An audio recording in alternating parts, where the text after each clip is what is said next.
अब हम बात करते हैं नॉर्मल स्ट्रेस की चौथी टाइप की।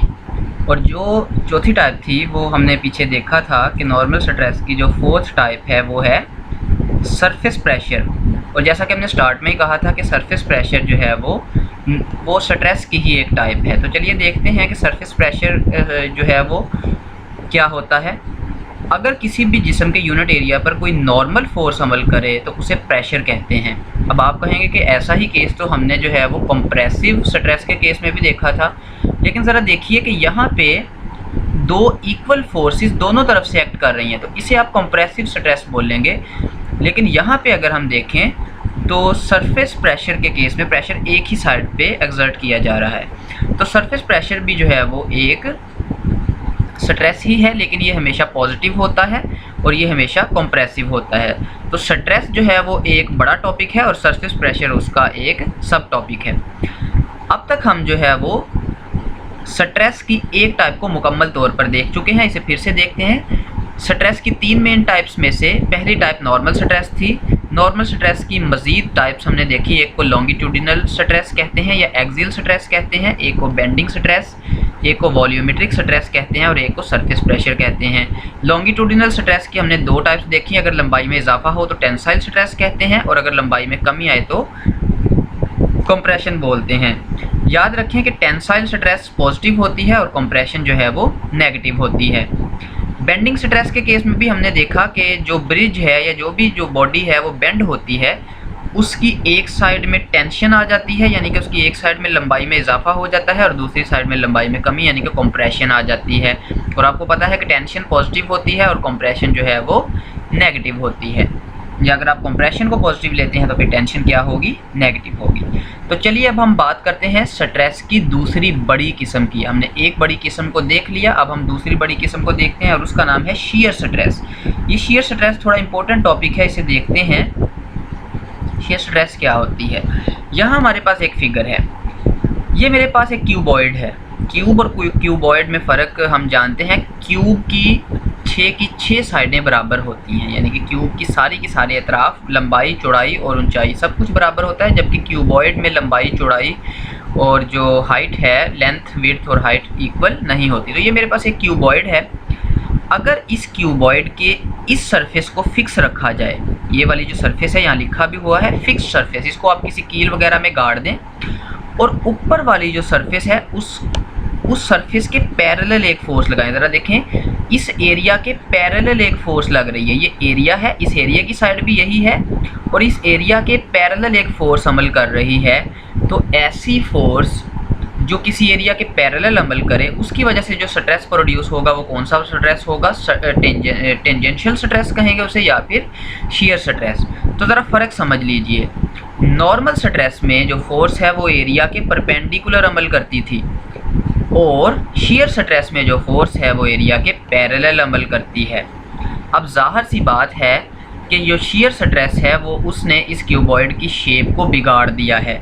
तो कोई भी ऐसा स्ट्रेस जो किसी जिस्म के एरिया के पैरेलल अमल करे और उसकी शेप को बिगाड़ दे, उसकी शक्ल में डिफॉर्मेशन पैदा कर दे, उसे क्या कहते हैं, शियर स्ट्रेस। शियर स्ट्रेस के लिए ज़रूरी नहीं है कि वो वॉल्यूम चेंज करे, जैसा कि यहाँ वॉल्यूम चेंज नहीं हो रहा। तो शियर स्ट्रेस वॉल्यूम चेंज कर भी सकती है, नहीं भी करती, लेकिन शियर स्ट्रेस शक्ल को ज़रूर बिगाड़ती है। तो shear stress only deforms the body. तो किसी भी बॉडी में डिफॉर्मेशन पैदा करने वाली स्ट्रेस को शियर स्ट्रेस कहते हैं। शियर स्ट्रेस की दो टाइप्स हैं, डायरेक्ट शियर स्ट्रेस और टॉर्शनल स्ट्रेस। इनमें क्या फ़र्क है ज़रा देखते हैं। ये मेरे पास जो शियर स्ट्रेस है इसे डायरेक्ट शियर स्ट्रेस कहते हैं, क्योंकि इसने जो है वो एरिया के पैरेलल अमल किया और एरिया जो है वो उसमें डिस्टॉर्शन पैदा हो गया। ज़रा देखें, एरिया शेप टेढ़ी हो गई है। ऐसी शियर स्ट्रेस को हम डायरेक्ट शियर स्ट्रेस कहते हैं। एक और शियर स्ट्रेस भी होती है जिसे टॉर्शन बोलते हैं।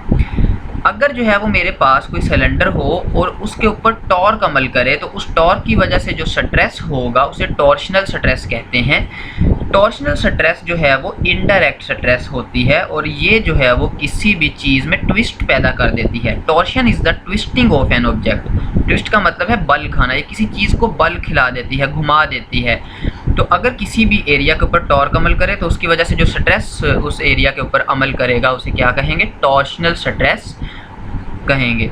तो अभी तक हमने स्ट्रेस की दो मेन टाइप्स को कंप्लीट कर लिया है। पहली मेन टाइप नॉर्मल स्ट्रेस थी जिसकी काफ़ी सारी टाइप्स हमने देखी, और दूसरी मेन टाइप जो है वो शीयर स्ट्रेस है जिसकी दो मेन टाइप्स हमने देखी। डायरेक्ट शीयर स्ट्रेस में जो है वो बॉडी के ऊपर फोर्स अमल करती है, और टॉर्शनल स्ट्रेस में बॉडी के ऊपर टॉर्क अमल करता है। तो चलिए अब नेक्स्ट जो है वो थर्ड मेन टाइप की बात करते हैं जिसकी मज़ीद सब टाइप नहीं है, और वो है हाइड्रोलिक स्ट्रेस। ये मेरे पास कोई ऑब्जेक्ट है जो एक लिक्विड के अंदर डूबा हुआ है। तो लिक्विड इस ऑब्जेक्ट के ऊपर चारों तरफ से एक फोर्स अमल करता है। तो इस ऑब्जेक्ट के यूनिट एरिया पे जो फोर्स अमल करेगी फ्लूइड के अंदर, उसे या लिक्विड के अंदर, उसे क्या कहेंगे? हाइड्रोलिक स्ट्रेस बोला जाएगा। इसी तरह किसी भी लिक्विड के यूनिट एरिया पे जो फोर्स अमल करती है उसे भी हाइड्रोलिक स्ट्रेस कहते हैं। स्ट्रेस की एक और टाइप भी होती है। अक्सर औकात जो है वो सिलेंडर्स के ऊपर चारों तरफ से फोर्सेस लग रही होती हैं, और एक फोर्स ऐसी भी होती है जो सिलेंडर के रेडियस के अलोंग अमल करती है, या उन फोर्सेस का कोई हिस्सा सिलेंडर के रेडियस के अलोंग अमल कर रहा होता है। इस स्ट्रेस को हम क्या कहते हैं? रेडियल स्ट्रेस बोलते हैं। तो आज हमने स्ट्रेस की जो है वो तीन मेन टाइप्स के बारे में पढ़ा। स्ट्रेस की तीन मेन टाइप्स होती हैं। एक को नॉर्मल स्ट्रेस कहते हैं, यानी कि अगर स्ट्रेस एरिया के परपेंडिकुलर अमल करे तो उसे नॉर्मल स्ट्रेस कहते हैं। दूसरी, अगर स्ट्रेस जो है वो एरिया के पैरेलल अमल करे या टेंजेंट के तौर पे अमल करे तो फिर उसे कहते हैं शेयर स्ट्रेस। और अगर जो है वो जो स्ट्रेस किसी लिक्विड के ऊपर अमल करती है उसे कहते हैं हाइड्रोलिक स्ट्रेस। नॉर्मल स्ट्रेस की मज़ीद जो है वो चार टाइप्स हैं: longitudinal stress, bending stress, volumetric stress और surface pressure. Longitudinal stress tensile भी हो सकती है, लंबाई में इजाफा भी कर सकती है और लंबाई में कमी भी कर सकती है। इसी तरह बेंडिंग स्ट्रेस, जब कोई बॉडी बेंड होती है उसका एक पोर्शन जो है वो टेंशन में आ जाता है, यानी कि उसकी लंबाई में इजाफा हो जाता है, और दूसरे पोर्शन की लंबाई में कमी आ जाती है। मुझे उम्मीद है कि आपको ये टॉपिक समझ आ गया होगा। इससे पहले कि आप जो है वो वीडियो को एग्जिट करें, आप इससे पहले बेल आइकॉन को भी प्रेस कर दें और नीचे रेड कलर के सब्सक्राइब बटन को ज़रूर प्रेस कर दीजिएगा। अल्लाह हाफिज़।